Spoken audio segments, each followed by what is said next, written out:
All right. Hello, everybody, and welcome to the Tuesday study group. Um, Thursday. I'm sorry, Thursday. I was on Tuesday too, though. So there you go. The Thursday, man, this week's going fast. Don't The go backwards. the Thursday study group.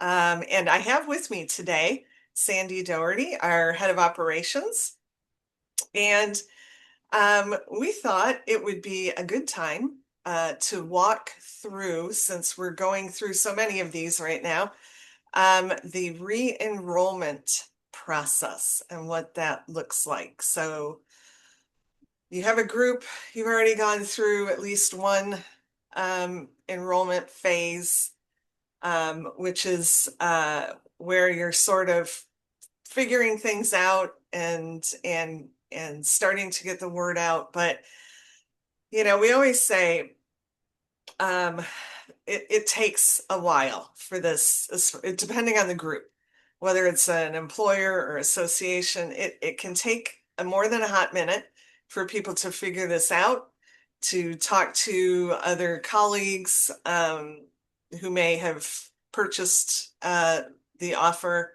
the first time around, and then the second time it comes around, and we want to make sure that we're prepared and that they're getting the information that they need and that the process runs as smoothly as possible. So, um, Sandy, um, I'm thinking we should probably start around, and correct me if I'm wrong, you might want to start somewhere else, but start at the point where we're really trying to, we've gotten in touch with the group. They know that an enrollment, that the re-enrollment can happen. What are some of your key things that you want to make sure are in place, um, even before like the re-enrollment kickoff call? The biggest thing is usually verification with the carrier. One, is it okay to do a re-enrollment? Can we pretty please have GI for everybody once again? Because you do have to ask. It's up to them if they want to do Well, it and that if we give actually them a good reason. that's a Go good ahead. point. That's a good point. So who who does that? Who negotiates with the carrier? I do. You did. Okay. I knew that. I do that on everyone's behalf. Uh, Fantastic. yeah, anytime that we ask for re-enrollment, does not matter what the carrier is, we're always going to ask for a full GI, even if it's the fifth or sixth times that you've enrolled. At some point, they're going to tell us no, but we're always going to ask. So, one, it's verifying what the terms are of the product. Can we do the re-enrollment? Can we do these re-enrollment dates and the effective dates? Um, One of the biggest things, again, across the board is, does the group want to add any more products? If your first enrollment was just one product, maybe it's time for them to look at adding something new. If they do add something new, then again, it's a new build. It might take a little bit longer, a few other pieces to that puzzle. But Mhm. the biggest thing is get approval. Right, right. And so when, like, let's say somebody on this call has an enrollment, um, and it happened 8 months ago, Mhm. um, what is like, how do you communicate with them just to make sure that we've reminded everybody that an enrollment is coming, a re-enrollment is coming up? As far as the group goes, reminding the Yeah, group, reminding the broker, reminding both, them all. both, both, both. Yeah. So I'm okay. I'm going to back this up one step. The correct way to do something, which is not always going to happen, I do understand that, is when you originally enroll a group, they want to know when you plan to re-enroll. Is it in 12 months? So if you're enrolled in July, are they defaulting it automatically that you're going to enroll next July? A lot of groups do an off cycle, but now they want to roll it into their 1/1 effective date. Okay, that actually has to be stated. If it can be stated on the original application, it saves a lot of hassle. If you want to change it after the fact, you have to get a letter from the group requesting a different effective date from the one that was originally done. So I will start with that. If you can do it originally, do it when you start. If not, again, we can go back and ask, but we do have to get permission for it. Right. Yeah, and About, Sandy, go I'll ahead. add to that too. Sometimes it's good to give them a recommendation, like they might not know what's best. So our default is to enroll off cycle the first time and to roll it into their open enrollment the second time.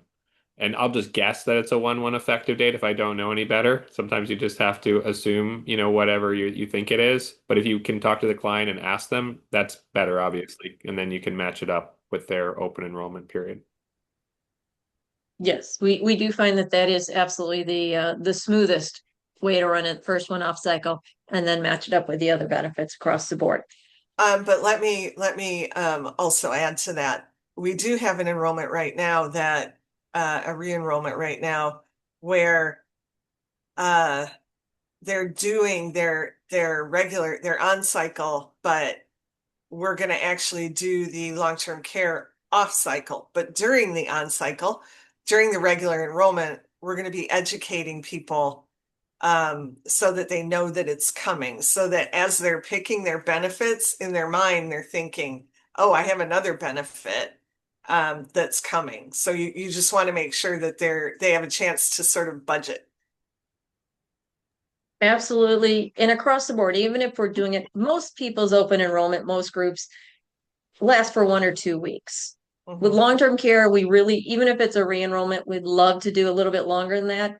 Either start 2 weeks before or continue going 2 weeks after, is usually going to give better results because it gives us more time to educate, to answer questions, to pick up those stragglers, because it is a completely different product than your annual term insurance that's paid by the company. So it does take a little bit more thought to go into that. Right. Now, that being said, back to Gretchen's original question is, how do we notify anybody? Usually 4 months before your next effective date or 4 months before your last effective date, however you want to look at that, we're going to reach out usually to the broker themselves across the board and say, hey, we show that your group ABC company finished their enrollment last year and they had an effective date of 9/1. Is this something that you know that they want to re-enroll? So simple question to ask, make sure it's on everybody's radar just across the board. And then it's, when you do this, do you want to ask them if they want to have any additional products online? Do you want to go ahead and let's jump on a quick phone call with the group? Let's talk about what went right, what might have gone wrong, anything that we want to change. So we want to get all those updates and information as soon as we can so that we can plan. Unfortunately, long-term care sometimes does take a little bit of time to plan across the board, and you do want to do it right. So about 4 months before we think you're going to do a re-enrollment, we will reach out and ask you to confirm with your groups. Right. So this is this is a process that that we're really guiding from start to finish. So, the people on this call, if you have groups through us, we will make sure that, you're not sort of on your own, that we'll be helping to sort of nudge you along the way and bringing you in on those calls that we have with the carrier and the group. Mhm. One thing I would add too is in my mind, my rule of thumb about a re-enrollment is as long as you can hit the minimum participation, we think it's a really good idea to do re-enrollments. And Gretchen, as you've taught us, it's all about consistency. So that ability to do education every year, eventually people do participate, even if they didn't participate the first year. A lot of our enrollments, we get higher participation the second enrollment than we do the first enrollment because now people aren't the first adopter of it. Sometimes they look at their peers to see what they're doing first. They get more comfortable because they're hearing that message over time. And sometimes it just clicks, right? Throughout the year, they've had it, in their mind and now they've seen it in their family, right, et cetera. So again, it's important to take advantage of that if you can get the minimum participation. With some of our carriers, we have very low minimums. Like with the standard, we have three applications. So if you have a group, that you think you can get three more applications each enrollment, that's what you should do. The carrier themselves, Sandy, may allow us to enroll even if it doesn't hit the three, if as long as we hit it the first time. But I'd still use that as your barometer, just so you're not doing a lot of work, just to get 0 or 1. application. So that's why I use that as my barometer. It is, and Right. just remember, just because we're all salespeople here, most of us are salespeople here, it's a whole lot easier to re-enroll a current client than it is to go out and find a new client. So Yes. uh, do not ignore your re-enrollments. They're already in your pocket. Right. Yep, exactly. Okay, so uh from a marketing perspective, so there's a few other things that we want to talk about. One is the communications, but also what you have to do, Sandy, on the operations side, to make sure everything's you know falling in line where it needs to be, where it needs to be, when it needs to be there. Um, so we do try to schedule some kind of a recurring sort of check-in call during the re-enrollment. Um, a lot of a lot of the pieces, because of the first enrollment, are already in place. But like you said, Sandy, we want to make sure, we want to go through what worked, what didn't work, what do we need to improve upon. And on the communications side, what I try to do is if there's anything new that has come up since their previous enrollment, so other communication pieces that have been effective with other groups, I'll introduce that. An example of that would be the benefit guide that we did this year. So we're always looking for ways to sort of maximize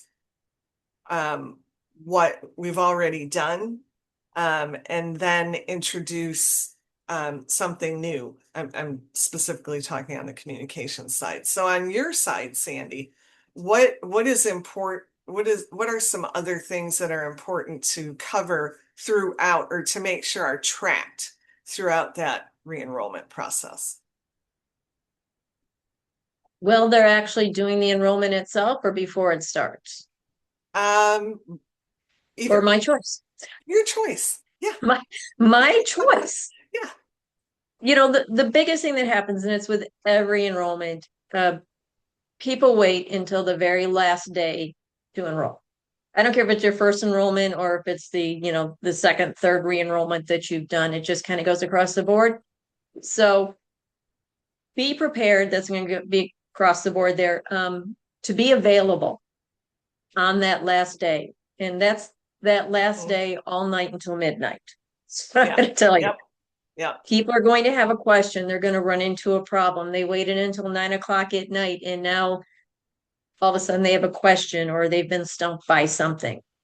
Now, because we do know that happens, and it happens on absolutely every single enrollment, we do try to build in, we're going to call it a soft close and a hard close. So your soft close is what we advertise to everybody across the board with your groups to say your enrollment's going to end on 8/20. We're really not going to close out the group until next week, Tuesday. Right. So that we can take care of those people across the board. So one of those things is to make sure everyone knows that even if it's the last day, we're going to get you taken care of. We built in a little bit of time to make sure that we can get that cleaned up. Feedback during the enrollment, though. Things break that we might not know about within an enrollment platform, or maybe there's I don't know. Anything can happen. That's what I'm going to say. Anything can happen. If you get feedback from somebody who's trying to enroll the group, the HR, it doesn't matter, that indicates any type of problem or any blocker for any reason, let us know right away. Usually we can get it corrected, and we can usually get it corrected almost immediately. We do not want to have any blockers for any groups that are trying to enroll. So communicate with us as often as you can, anytime you hear anything. Um, that's actually a good point. Leads to my next question. What do you think, um, in your mind, what has been like the biggest friction point in starting a re-enrollment and just getting it moving forward? Um, Sometimes It's the enrollment platform across the board, simply because if you enrolled last year, you already have a password for that enrollment platform. And I'll tell you, if I enrolled last year, I don't remember what my enrollment password was across the board. So anytime you have to stop and you have to ask for a password reset or anything else, it stops your momentum from going forward. It's like, okay, well, I got 10 minutes. I can squeeze this out. It's like, God, now I got to go call somebody to get something reset. Never mind, I'll do it later. So I'm going to say that's probably one of the things that happens. And again, and that can also happen towards the end because again, everybody waits. Um, Other than that, it's really getting people to get started. A lot of Mhm. people know they want it, think about doing it. Um, so maybe, communication during the enrollment, those reminders, hey, you Right. only have 3 days left. Today's your last day. Yeah. Yeah, That little push.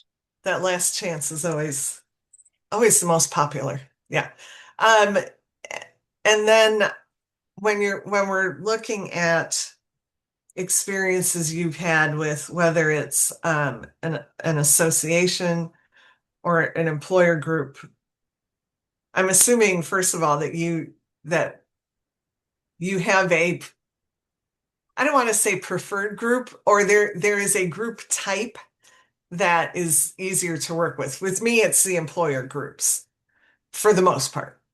I do have a few association groups that are good to work with, but it's because they have a good broker. That's why.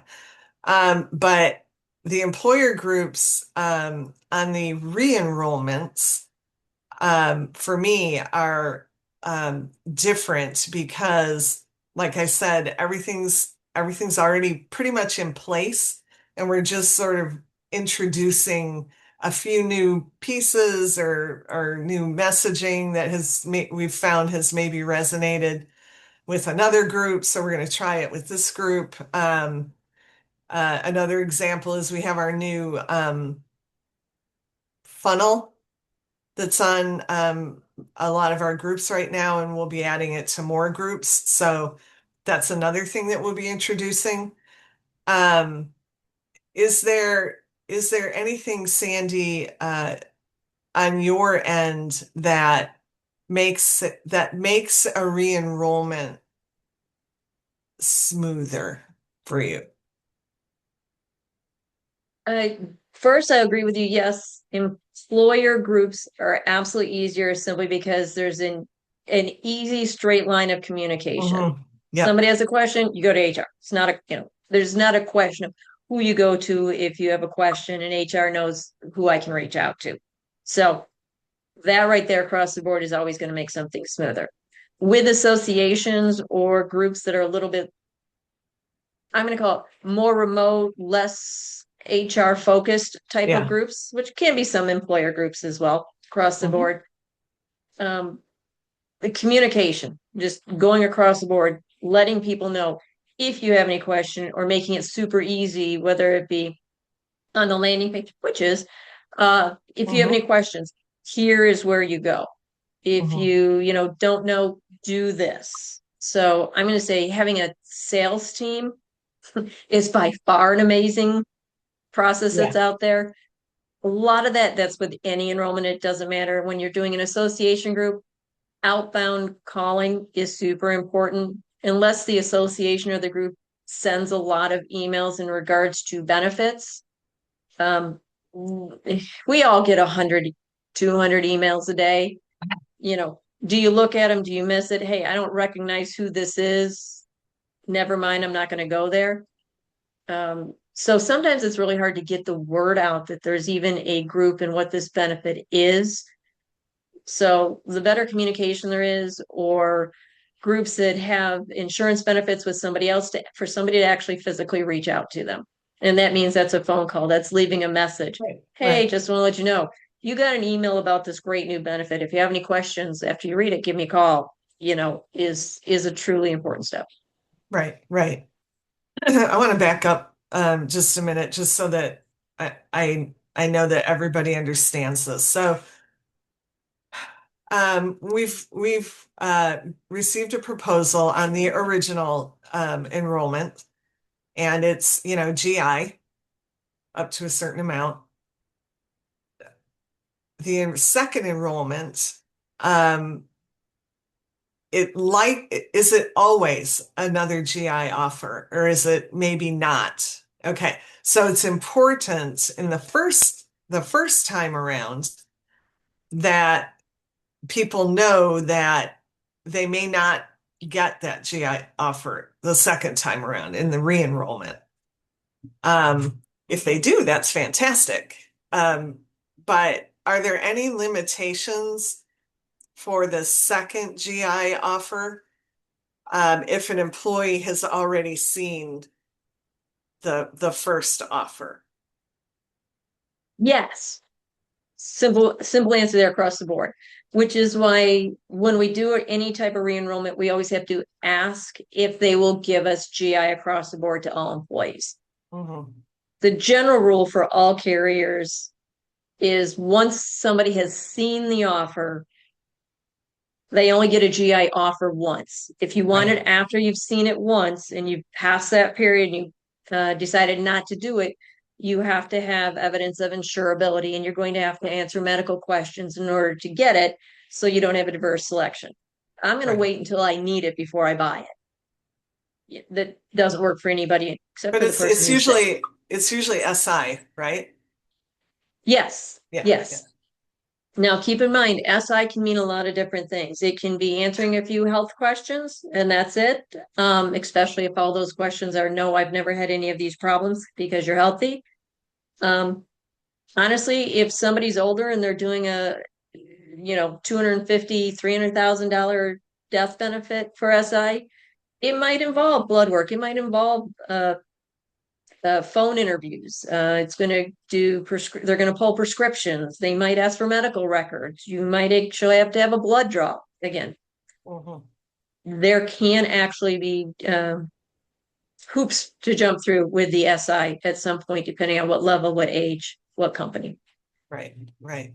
Okay. Are there any challenges with on a re-enrollment with the spouse offer, or does it pretty much run the same as the initial enrollment? The spouse offer pretty much runs the same. The one that can be, I'm going to say, different depending on carrier, and it's again one of those things you ask for. If an employee purchased the first time around but didn't get it for their spouse, and now they want it for their spouse the second time around, but they don't want to have any more, we can do that. For most carriers, it has to be requested, and we have to have, again, the exception. It's very similar. That spouse, unless it's somebody who just got married, Right. that is totally different ball of wax there. But if we're going to get GI for everybody a second time, that would usually be the spouse would get that same offer. So even Right. if they've Okay. seen it a year before, they should be able to get it. But need to request. Right. Okay. I want to move into a little bit more into the communication process. We do a kickoff call, just like the most of the time, not always, but just like the first enrollment, we'll do a kickoff call just to make sure everybody's aligned, and to see if there's any other communication channels, sort of run through what the experience was last time.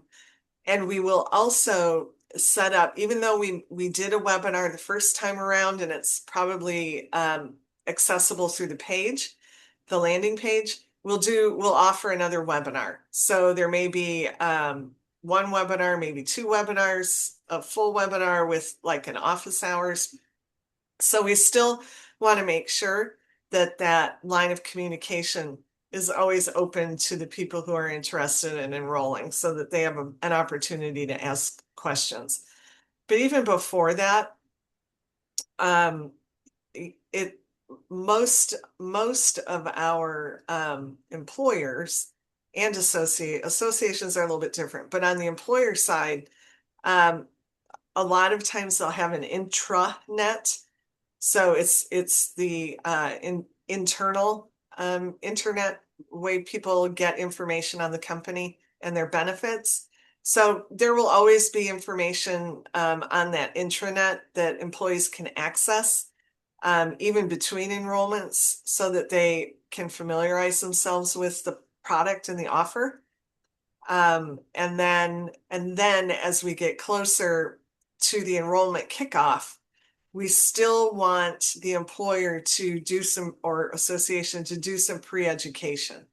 That's like, it's huge. So even like I said, like I mentioned earlier, even if we're not doing it during the normal benefit enrollment and we're doing it off cycle, we'll still try to insert some communication within that process so that once the enrollment opens up, which is hopefully shortly after the other enrollments, they'll already be somewhat familiar with the offer. And then we start the regular communication sort of cadence. I would suggest, just my preference is that some type of communication is started at a minimum 30 days before the enrollment. Ideally, you start 60 days. And so we might do something like, if it's 60 days, like it, 3 times in that 60-day period. That way you're not getting too annoying. Because there's always a fine line, and it depends on the organization, how many emails somebody wants to get.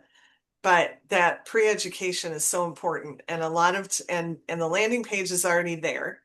So they can go to the landing page, they can ask us questions, and then we get them to the webinar, and then they should be ready to go with any questions that they have.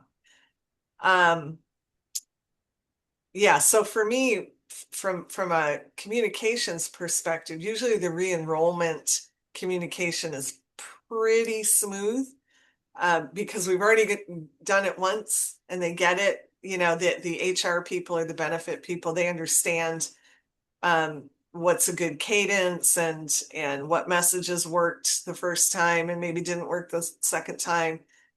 So yeah, it's just important to keep that education going throughout the year, even 6 months before the re-enrollment. We Hey, have Gretchen, I got a opportunity. question for you Yeah, on communication. yeah, We get groups and brokers that say, "Hey, can Buddy send out all the communications to my groups?" that is an excellent question. So here's how that shakes out. Um, it's problematic for us to all of a sudden start blasting out communication to their groups. On the employer side, I think we've had one where we've actually done the emails. But for the most part, on the employer side, it's usually not an issue because the employers, they already have their own process. On the association side is where it can get really problematic because of spam laws and things like that. You can't just drop a list of cold emails into your system and start blasting away. I think we all know that there are legal issues with that. So the way we support them is by we provide the messaging so that they can just drop into their email platforms. And then as people start getting to our system, so especially our brand new funnel that we have, we're collecting their email addresses. So then we can send them reminders. So if they don't, if they get partway through the journey, we can see where they dropped off and we can nudge them. It's a gentle nudge. It's not salesy. It's just, hey, don't forget you have this benefit offer. I mean, it's super friendly and not intimidating at all. So that's usually how it goes. Occasionally we can't. We do set it up. There's some technical stuff you have to do to be able to email a specific group. If it's an employer, we would have to get whitelisted with their by their tech team for employees to receive emails from us. So there's just some techie stuff that has to be done. But I prefer that the employer email directly to their employees, but it can be done. It's just a little problematic. But yeah, that was a great question, Sandy. You get an A. So is Mark still here too? Yes. Yeah, he is. Okay. Sorry, I have my list of questions open right here. So I would say for me, um, the the the biggest challenge with a re-enrollment is and it's really not a huge challenge, is just sort of switching up that messaging and looking at what worked and what didn't work, and just making sure that the organization has the support from us to change up their messaging. We may do some segmentation. So we may look at the group as a whole and then start sort of segmenting by different demographic criteria. And then what we'll do with that too is for our sales team, we'll prioritize leads as leads are coming in, as people are engaging with the content.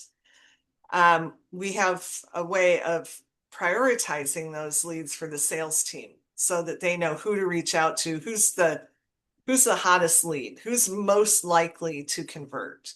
So I think that it's a little bit of a challenge, but it's a good challenge to have, because ultimately what you're trying to do is pay attention to the people who really, really want this, but maybe just haven't completed the process because they're busy, that whatever, they get distracted, so we want to make sure that we're always nudging them along, whether it's from a marketing perspective or a sales perspective. So sort of that whole dynamic can be a little bit challenging. But Sandy, what do you think is the biggest challenge on your side with a re-enrollment?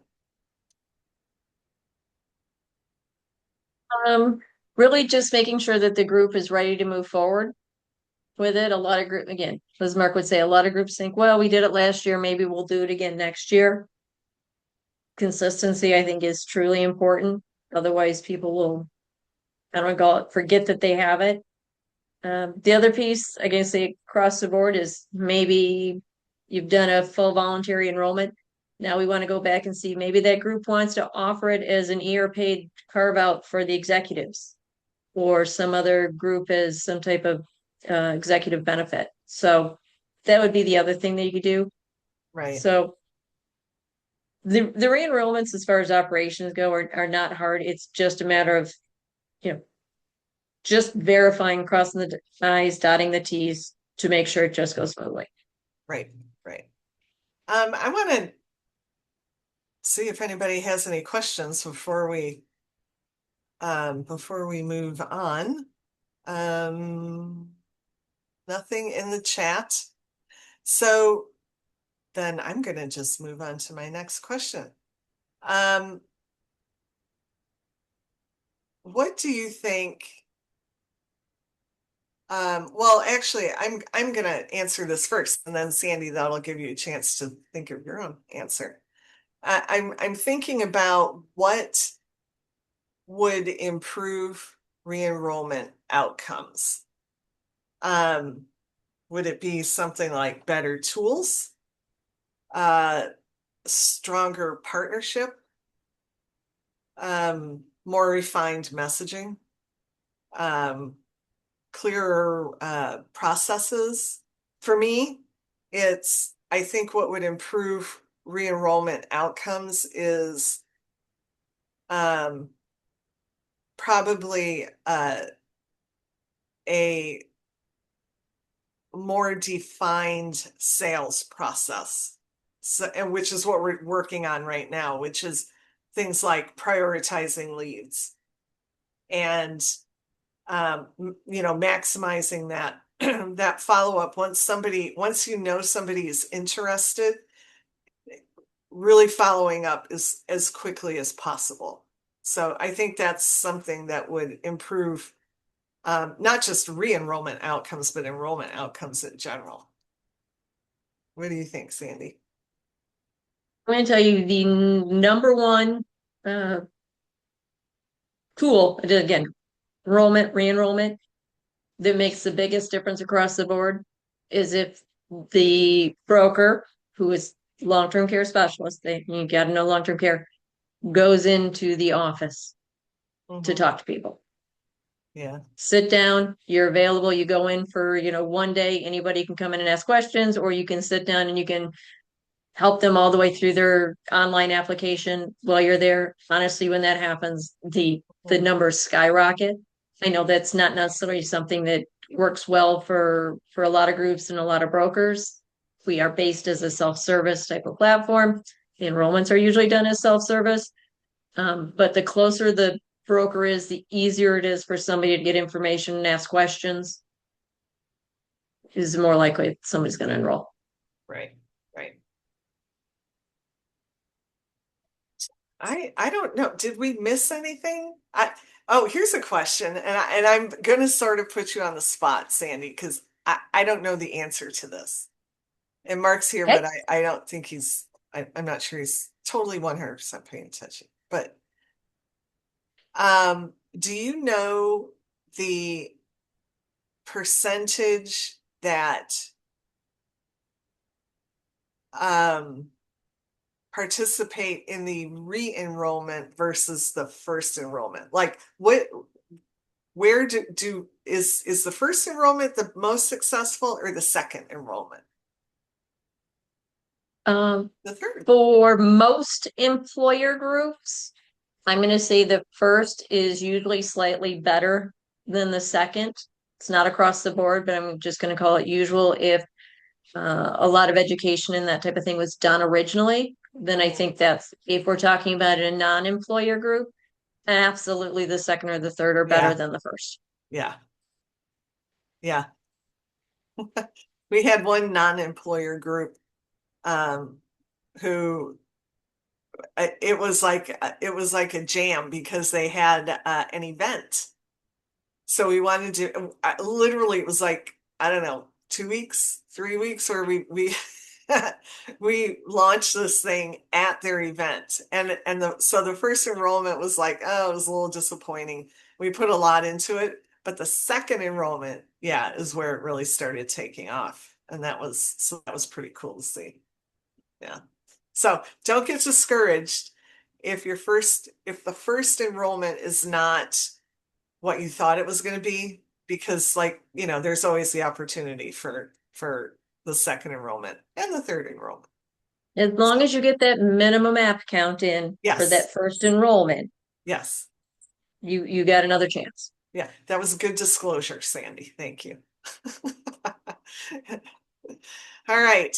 Do we have, did I miss anything? Is there anything else we need to cover? I mean, there's also when we're talking about first enrollment, second, there's also a servicing component that we haven't covered that really isn't second enrollment, re-enrollment related, but there are components to that we should also probably cover on another call.